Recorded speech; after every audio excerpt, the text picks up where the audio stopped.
This is Scoreboard with Chris Titley. Powered by Swiftex. Where can crypto take you?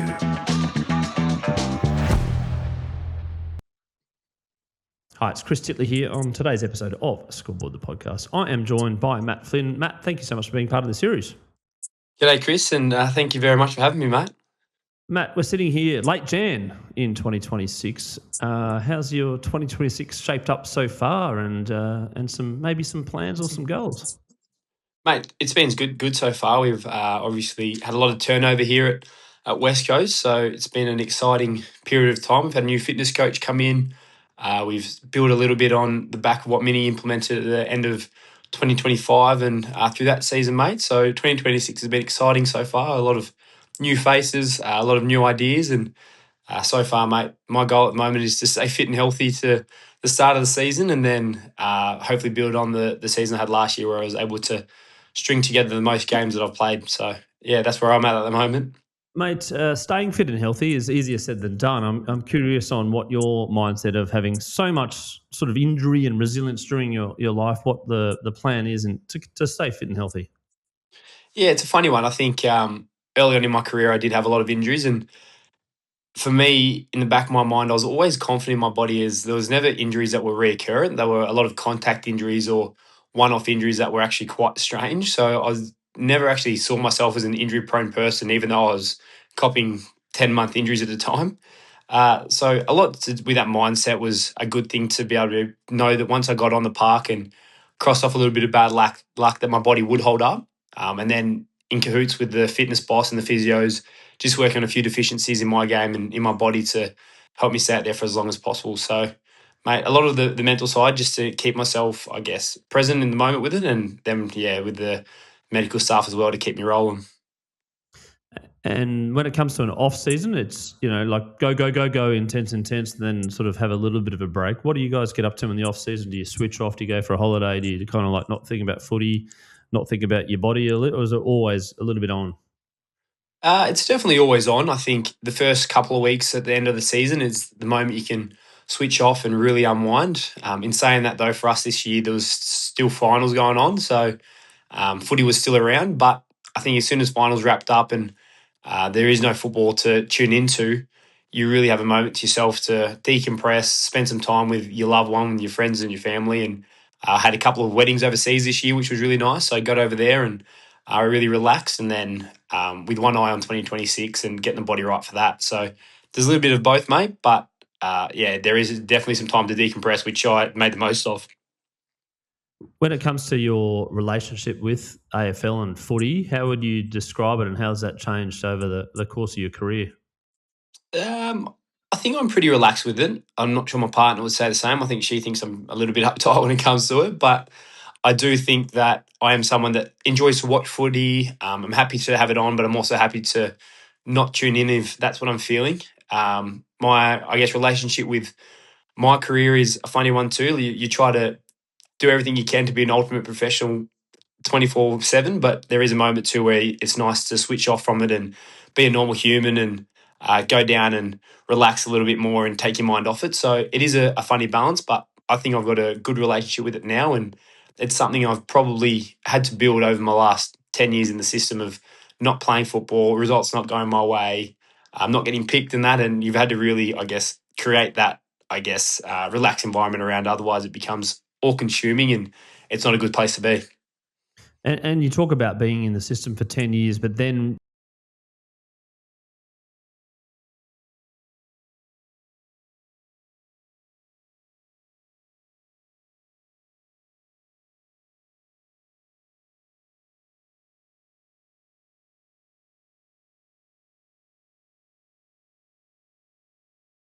to, I guess, not only on the field, but the group off the field and what I brought there.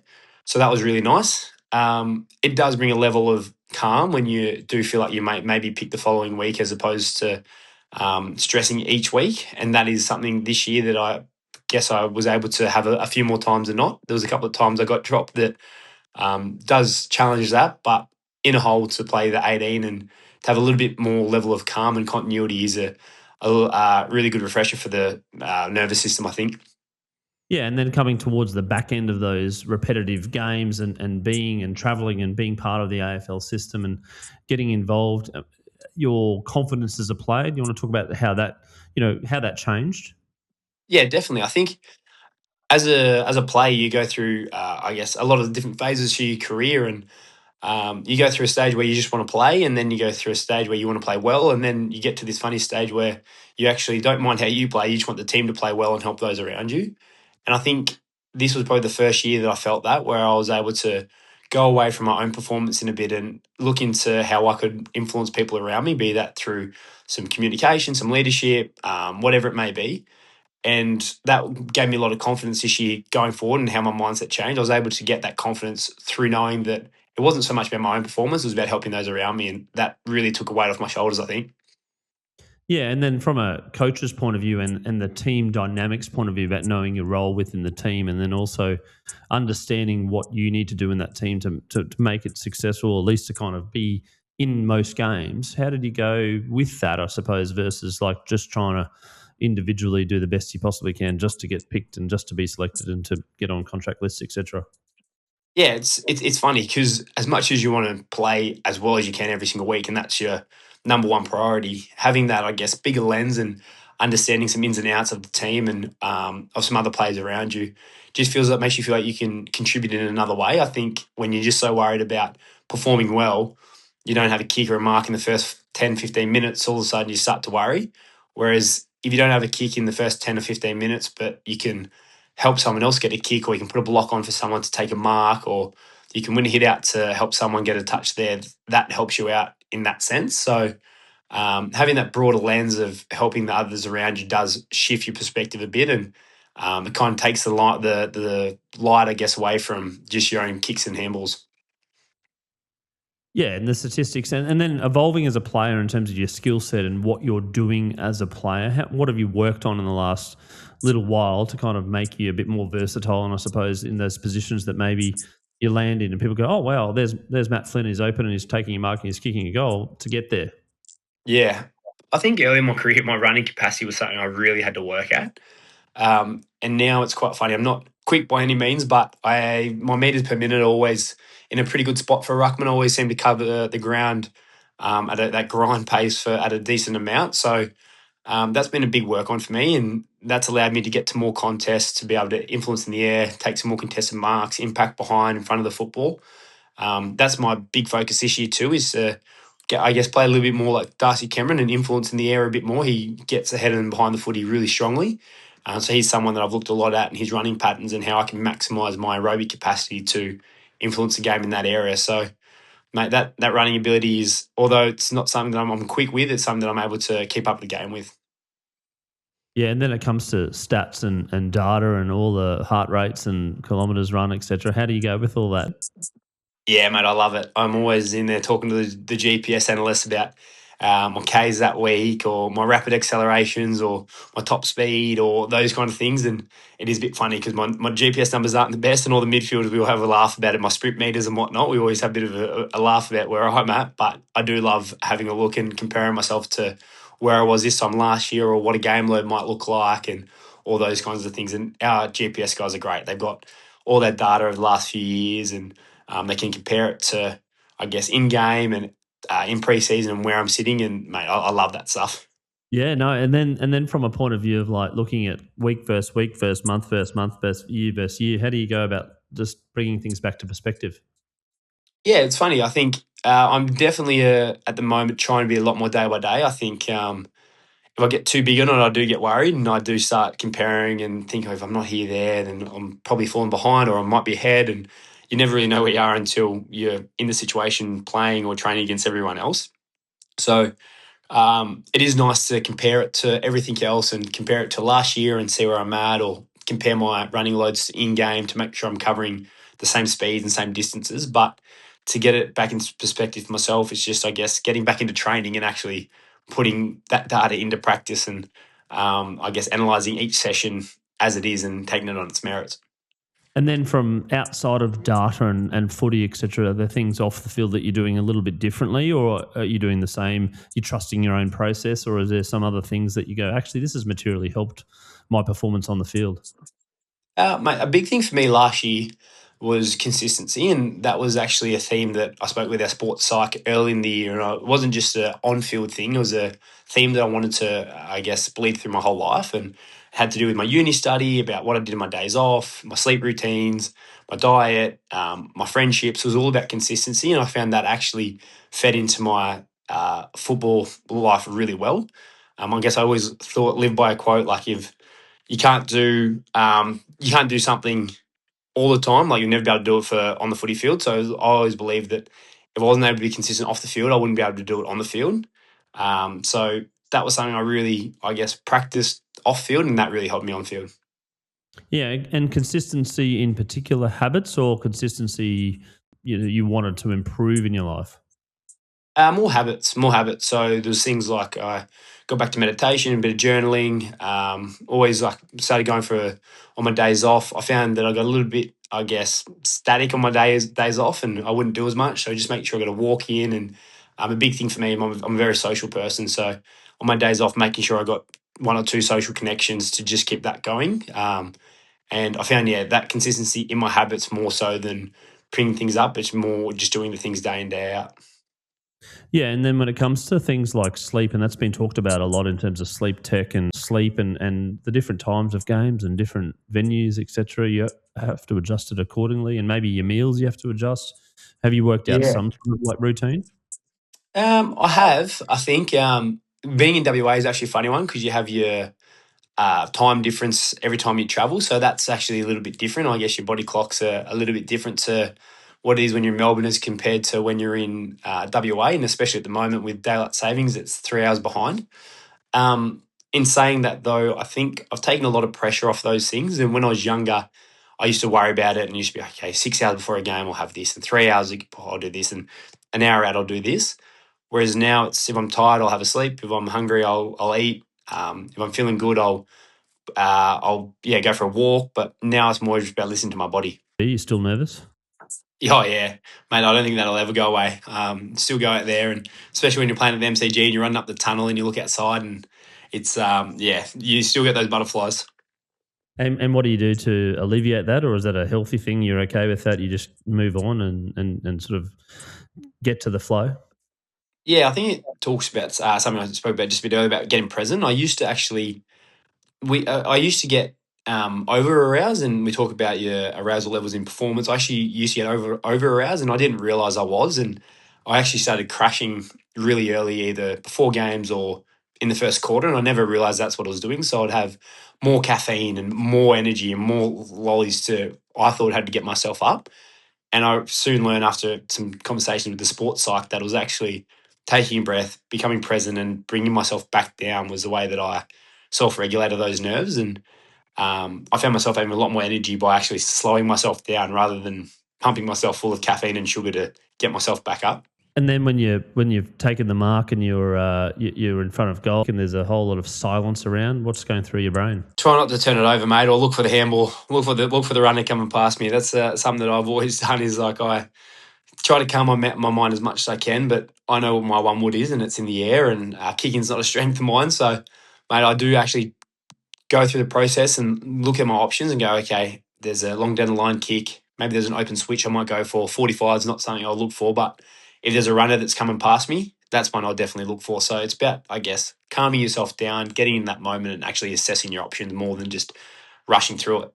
And then when it comes to like the belief in your own process and trust the process and coach's process, etc., how have you gone with that? And has your process changed over the course of your career? I mean, you did move clubs, obviously. We can talk about that in a second, but more along the lines of like, I know I'm a good AFL player. I know I'm comfortable. I know what I'm capable of. Things sometimes haven't gone my way. Yeah, it's quite funny you say that. I think it is something that I have always trusted my process and I have always believed in it. But I think as you get older, you start to understand that. And I think when I did get dropped down to the waffle, I kept my same processes. It wasn't like something where I was like, okay, I've got to go and dominate here. I've got to do this differently. I've got to do this differently. I was like, no, just go about the same way. Enjoy your football. Stay present. Help others around you, and the rest will work out for itself. And when I was able to go down to the waffle and play some good football, I was able to understand that my processes did work. And like you said, you start to build a bit of belief that you can play some really good AFL football. It's just, for me, it hasn't clicked every single game or every single week or every single year. But you do have a lot of belief that the processes you put in place do actually materialize into good games in moments. And it's just about doing that more regularly. And where does fun come into it? Are you still having fun? Do you have fun most of the time, or is it too serious with all the money and all the pressure and the Instagram and all that sort of stuff?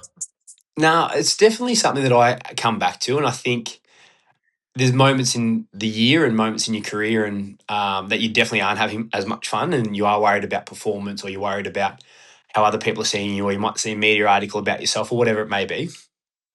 But I've had to be really, I guess, open with myself and really honest with that, and actually come back to that fun aspect, because at the end of the day, footy is just a game, and the reason that we play is because we love it. So coming back to that fun aspect is actually a massive part of the game for me. And I think if you prepare well and you do all your training and your routines and stay consistent with that in a really professional manner, game days is where you can have fun and everything can just flow. And then when you prepare the best you possibly can in a big game, and you're marking your opponent, you've done all the data, you've done all the study, and you feel like you're really, really good, and then there's things just don't go your way. How do you go with dealing with that? And when you're like, hold on a second, I've done everything I possibly can, but just came up short. Yeah, I think that's when you got to come back to one thing that can't be taken away from you. And for me, that's my voice. And I think whatever level that may be at, if it's an AFL, if it's at Waffle, like, doesn't matter how I'm playing or what's going on around me, my communication and my voice is always going to be in my control. And that's, I think, a mindset thing. The amount of kicks you have, or how your opponent's going, or if you get picked or not, that's out of your control. But the voice for me and my mindset is one thing that can't be taken away. So that's one thing I really hone back in. If I feel like I'm not going well, it's okay. Like, Harley, how are you going? I'll chat to him. I'll get him involved. TK, how are you feeling in the midfield? Are we doing the right thing? Jackie Waterman up front, like, what's going on? How are you feeling up front there? And it's all about staying involved in your voice. And I feel like that just brings you back to the team. When did you start thinking about that your voice was important, as being in the centre of the ground, or being potentially a leader in the organisation, but 10 years, leader in your team?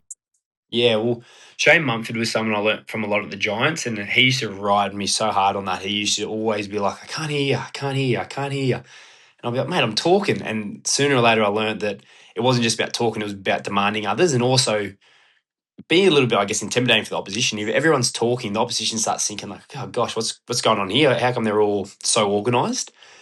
And I think coming across the West Coast, as you said, I was a little bit older. It was a younger group. I couldn't like rely on someone else to bring the voice. And someone like Elliot Yeo, who got injured, so he wasn't able to be out there as much. Jeremy McGovern, when he first got there, he got injured, so he wasn't able to bring the voice as much. All of a sudden, before I knew it, I was one of the top 10 older guys on the track, and that made me realise that if I didn't bring it, no one would. So I guess that's part of it, mate. It was, my early learnings at the Giants with Shane Mumford, but then just a realisation of, oh my God, I'm not the 18-year-old kid anymore. I'm a 27-year-old senior player. And then that move from GWS to West Coast, can we talk about how that felt in regards to just the unknown about packing yourself up and going west, and almost a little bit of a refreshing start, but also notwithstanding what you've done at the Giants?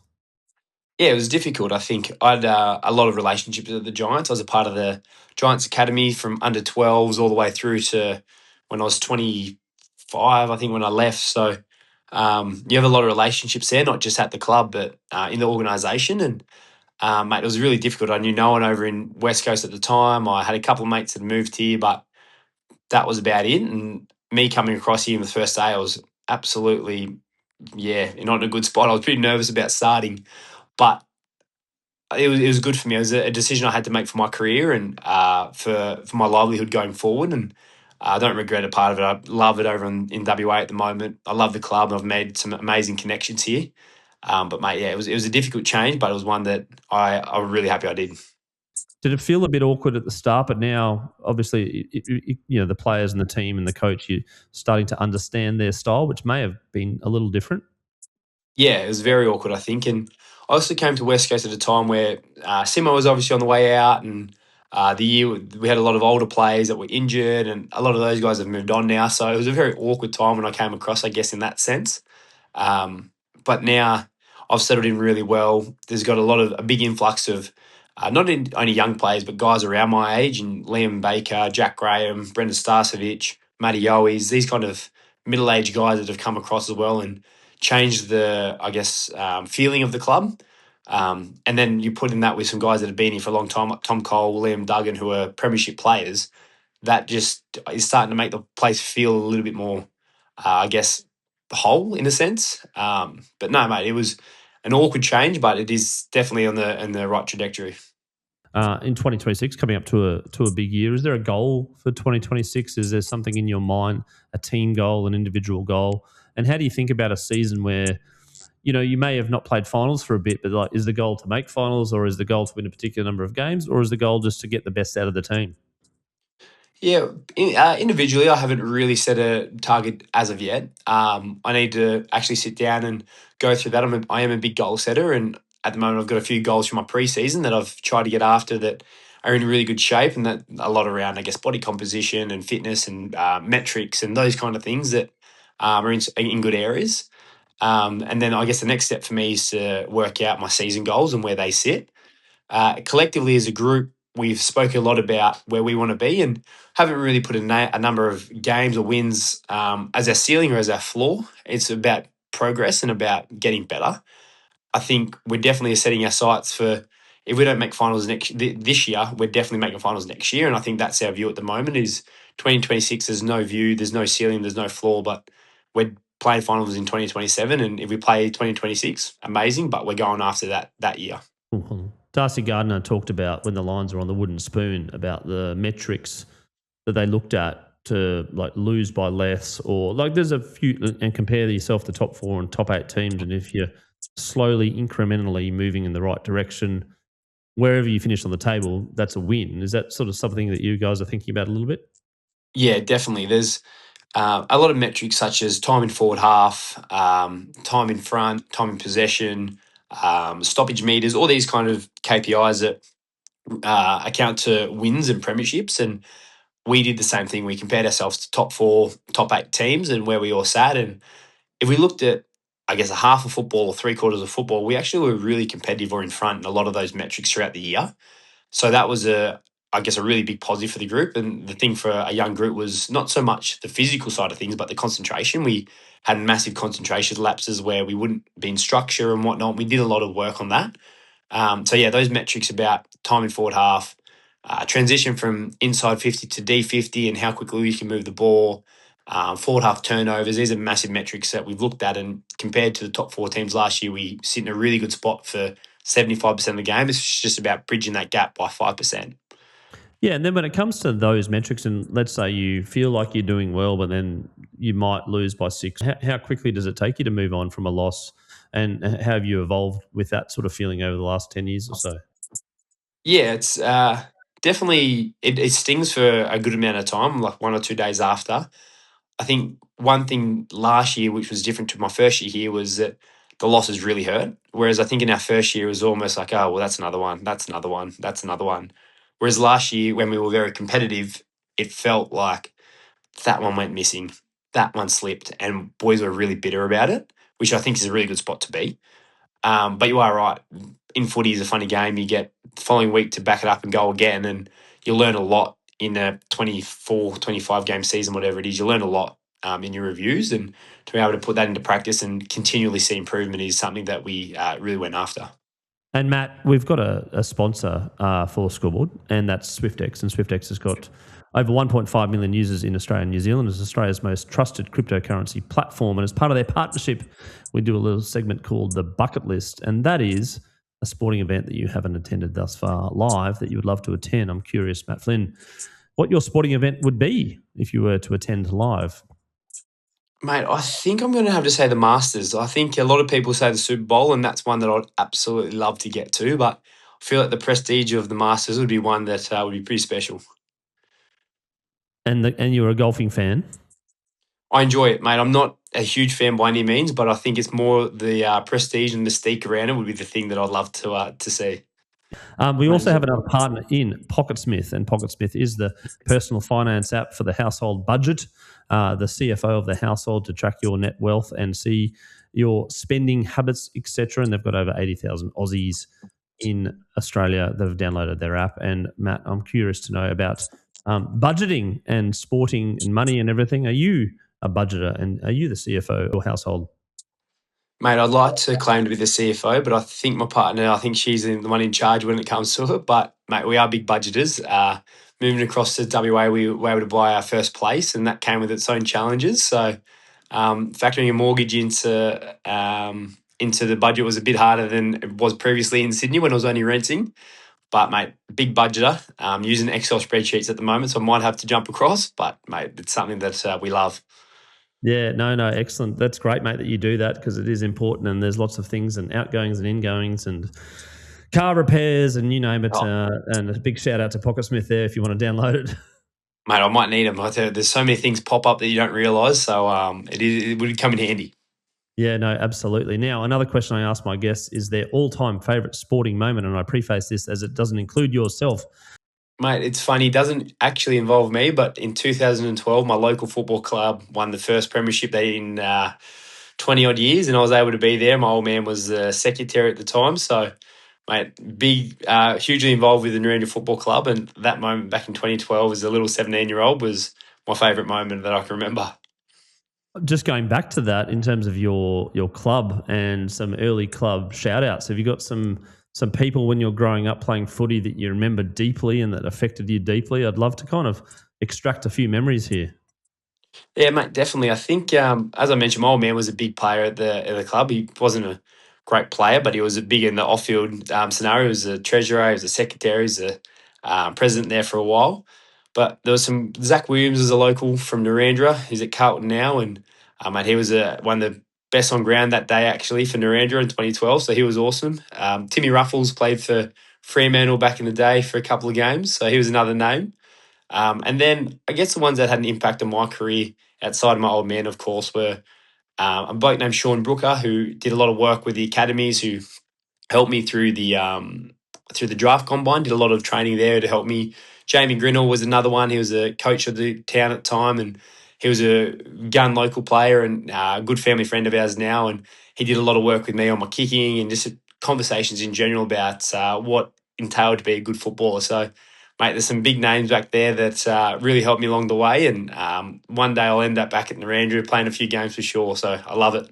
Mate, that's so good. And I love how sport has been a connection through most people's lives. And I'm curious to know how much AFL and sport has meant to you in terms of connection and what it means to mental health. And I suppose just the memories and the reminiscing, because I don't think it's talked about enough. I'm not too sure whether you think the same thing, but part of Scoreboard is to talk about community sport and local sport and the involvement you get.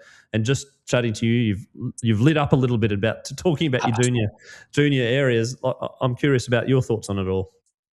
Yeah, mate, definitely. I couldn't be a bigger advocate for community sport, and especially my home club. They did a lot for me, and I wouldn't be here without them, like, by no means. But I think you're so right. There is such a community in that sporting club in itself, and you see the guys there that played back in the 1950s that are still at the footy club, sitting around having a beer.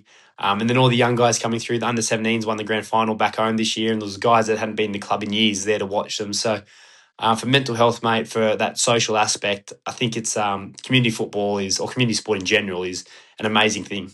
And then touching on that in terms of, I've got two questions to finish up here. One is some advice for some young kids out there that want to be like you and play in the AFL, and their dream, they watch it week on week and they're like, love the stats, and some advice to them. I think the biggest thing is not to take it too seriously too early. I think you do have to make decisions, and you have to train really, really hard, and you've got to make sure that you want it to get to this place.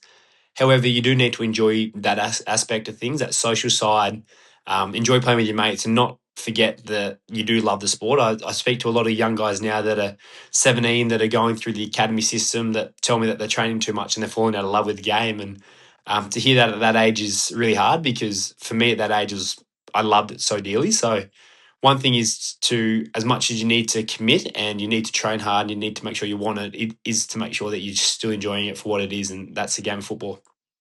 And then on contrary to that, what's some advice that maybe some coaches or you've thought about in your head that maybe you go, actually, if I didn't do that, or if I didn't, like, don't go down this path? Or is there something where you've maybe seen some people go by that think they're going to be AFL players that end up don't be, and maybe they've gone in different directions? Yeah, I think there's a few pieces there. I think one thing is, I guess, you see a lot of young guys that are super talented come through and they don't make it because they don't train hard, or they do think that it's just going to fall in their lap. So one piece of advice is to be grateful for the situation you're in. And if you're a gun junior, to be grateful for that, but then understand as well that there's work that comes with that. It's not just going to fall in your lap.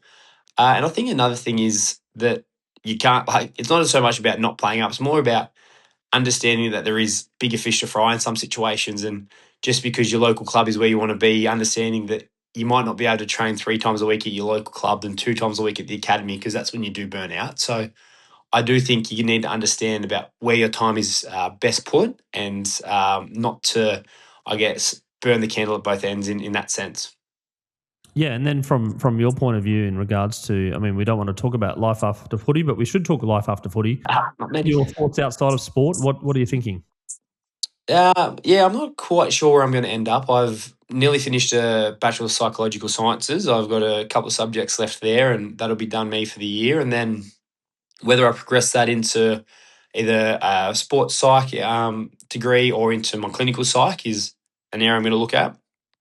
And then on top of that, I'm going to do a few certificates in project management and some business administration stuff as well, just to tie up a few little, I guess, loose ends in that regard, and see where it leads me, mate. Yeah, that's awesome. And then from the study point of view, is there some things you come across and you're like, oh, that makes sense, or maybe I should apply that into my life, some of the studies that you do? Mate, there's a lot. I think there's a lot about, I guess, social mental health and social connection that I really enjoyed this year. The social diversity and how that influences someone. That was something really interesting. I was actually able to implement a little bit and understand, I guess, in a sense, why I felt the way I did.